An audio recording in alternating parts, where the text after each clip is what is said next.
You are watching Cold Case History. Who was the Green River serial killer?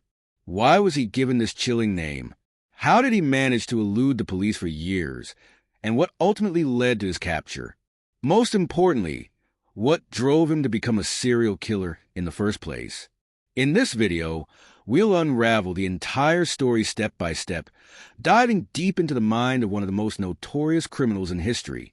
By the end, you'll be shocked by the chilling details behind this horrifying tale. Stay tuned for the full story.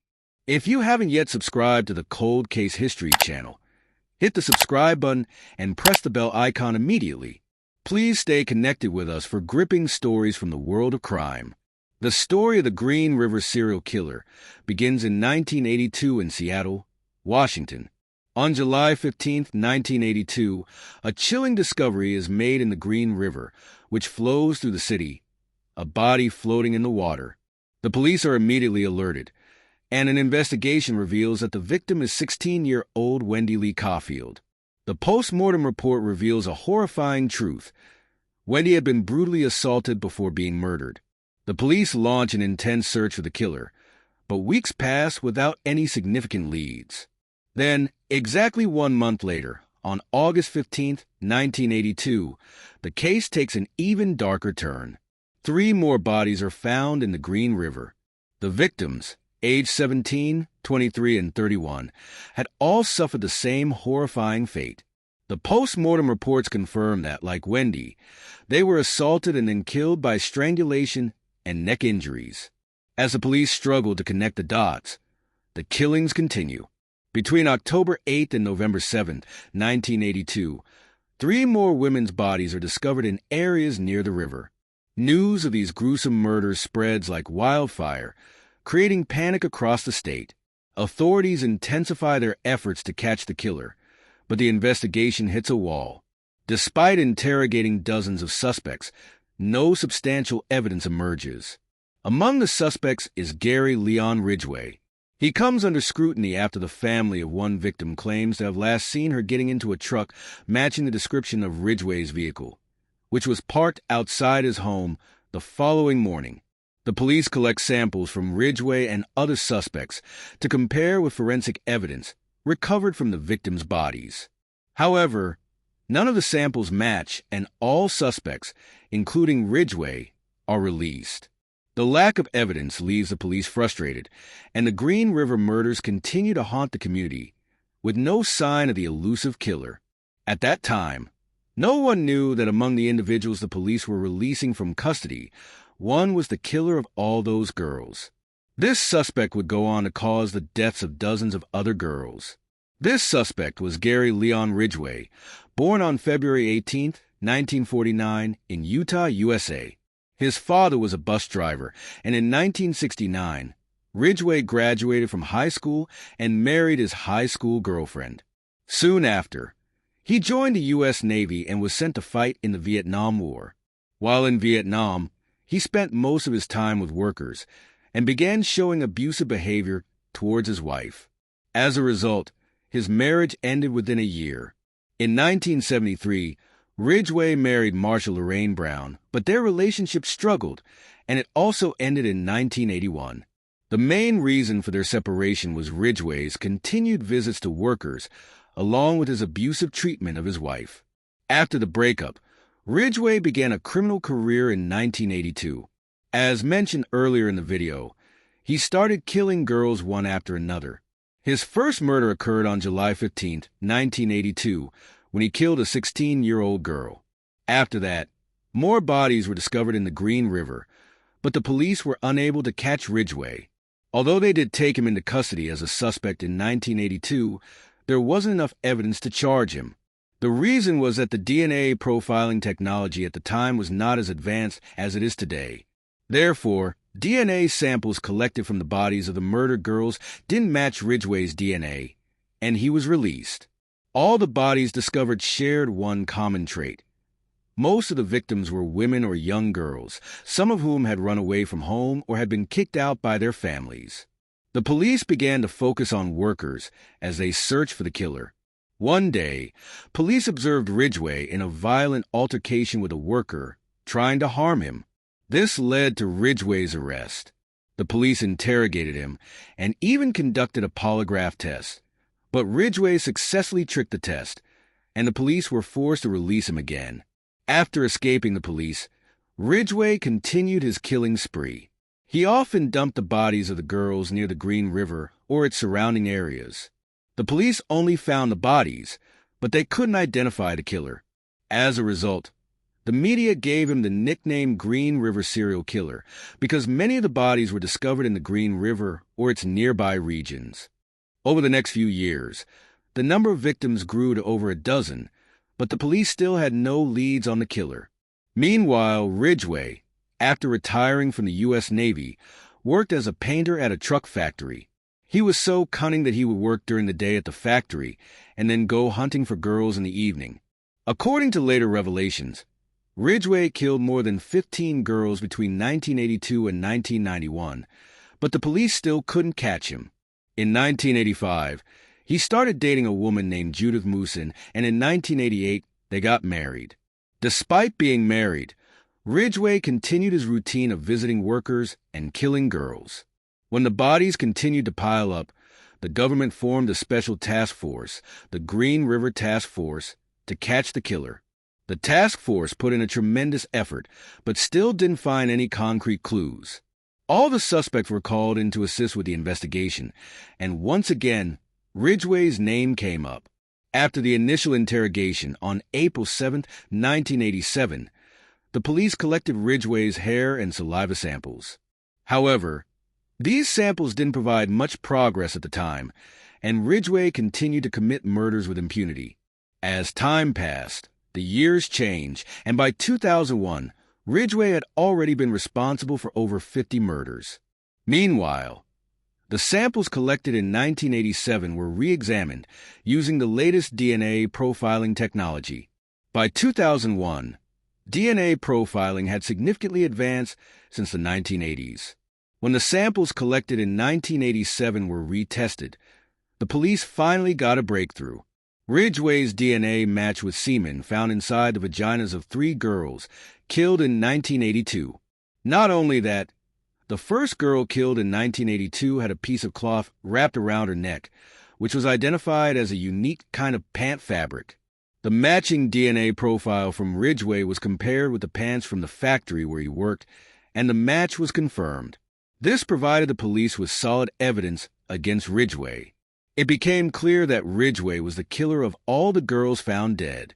With this evidence, the police obtained an arrest warrant and apprehended Ridgway on November 30th, 2001, as he was leaving a truck factory in Washington.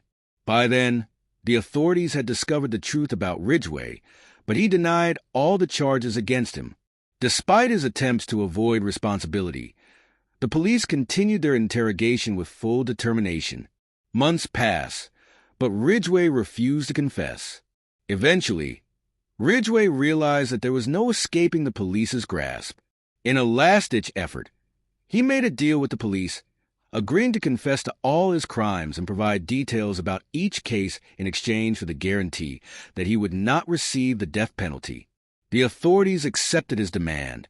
What followed were chilling revelations. Ridgway confessed that his first murder was in 1982, and he continued killing regularly, discarding the bodies in the Green River. Initially, he claimed not to remember the exact number of victims, but he estimated the number could be between 70 and 91. Later reports from the media suggested that the number of victims could range from 100 to 150. Ridgway further revealed that he had committed most of these murders after having sexual intercourse with the victims. Some of the girls were also sexually assaulted after being killed. In some cases, when he couldn't find a new victim for a few days, he would return to the body of the previous victim and sexually assault the corpse. Early autopsy reports had already mentioned that several of the bodies had been violated after death. After Ridgway's confessions, the police successfully identified 48 confirmed victims. They reached out to their families and continued with legal action. By 2001, the police discovered the 49th confirmed victim. After the legal proceedings, Ridgway was convicted for 48 murders, receiving a sentence of 48 life terms in prison. The court also sentenced him to an additional 10 years for evidence tampering. Ultimately, Ridgway was sentenced to 480 years in prison, with no possibility of parole. The court specified that he would never be granted parole, meaning he would never be released from prison as long as he lived. You might be wondering why such a monstrous criminal wasn't sentenced to death. As mentioned earlier in the video, Ridgway had made a deal with the police, agreeing to cooperate in the investigation in exchange for avoiding the death penalty. Despite not receiving the death sentence, Ridgway's life in prison is a cruel fate that may even surpass death itself. The harshness of his confinement, the loneliness, and the mental torment he endures make his existence feel like an endless nightmare. At 73 years old, Ridgway is locked away in a dark, cold prison where he can neither feel the warmth of the sun nor witness the light of day. For 23 hours each day, he is kept in a small, solitary cell, deprived of human contact and interaction. The only moments he experiences outside of this suffocating isolation are when he is briefly escorted to meet with his lawyer or sign legal papers. His food is brought to him from a distance, and sometimes he spends weeks without any human interaction, his only company being the hollow silence of the cell. In the early years after his arrest in 2001, Ridgway's personal life was also marked by tragedy. In 2002, his third wife divorced him, leaving him with even more scars, both emotionally and mentally. But the most haunting question remains: how did an ordinary boy, with dreams and innocence, descend into the depths of such unthinkable cruelty? What fueled the anger, the hatred, the bloodlust? To understand the twisted origins of his dark path, we must journey into his past. Ridgway was born into a broken family, where love and care were as absent as peace. His father, a bus driver, would often bring workers home, some of whom were caught in compromising situations. The constant arguments, the yelling, and the harsh words between his parents left deep emotional wounds on young Ridgway. He never experienced the nurturing and support every child deserves. Instead, he was caught in a storm of anger, neglect, and emotional abandonment. Compounding this was his struggle with wetting the bed, a condition that tormented him throughout his childhood. Even at the age of 12, he couldn't shake the shame and humiliation that came with it. His mother, angry and frustrated, punished him severely, subjecting him to cruel treatments. In the bitter cold, she forced him to take long, freezing baths as punishment, making him feel helpless, humiliated, and unloved. Each instance of punishment chipped away at whatever love he might have had for his family, turning his resentment into a toxic brew of anger and fury. As his parents' constant fighting, centered around the workers his father brought home, escalated, Ridgway's hatred for them, especially for the workers, grew. The very people who were meant to provide stability and care were instead the source of his torment. His resentment began to fester, turning into something far more sinister. Over time, the emotional and psychological damage he endured pushed him to take the lives of those he blamed for his suffering. When Ridgway killed a worker, it brought him a perverse sense of satisfaction, as if he was finally taking control of the pain he had been forced to endure. But the most chilling part of his twisted psyche came when he began to kill women. In each woman he murdered, he saw his mother, her face twisted with anger, her hands inflicting the cruelty he had suffered as a child. He believed, in his disturbed mind, that by killing these women, he was avenging the abuse and neglect he had faced. His actions weren't just about hatred for workers or women.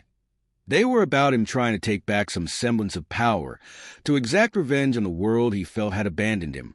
Ridgway's brutal acts, his heartless killings, and his chilling revelations have solidified his place in history as one of the most terrifying serial killers to ever walk the earth. His life and crimes have inspired films, books, and chilling discussions, leaving behind a legacy of horror and pain. But amidst all the fear and anger he created, one question remains. Did he ever feel remorse for the lives he destroyed, or was he forever trapped in his own cycle of hatred and revenge?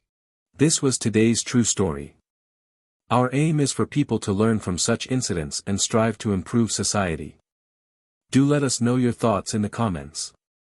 If you liked this story, don't forget to subscribe to the channel. Thank you.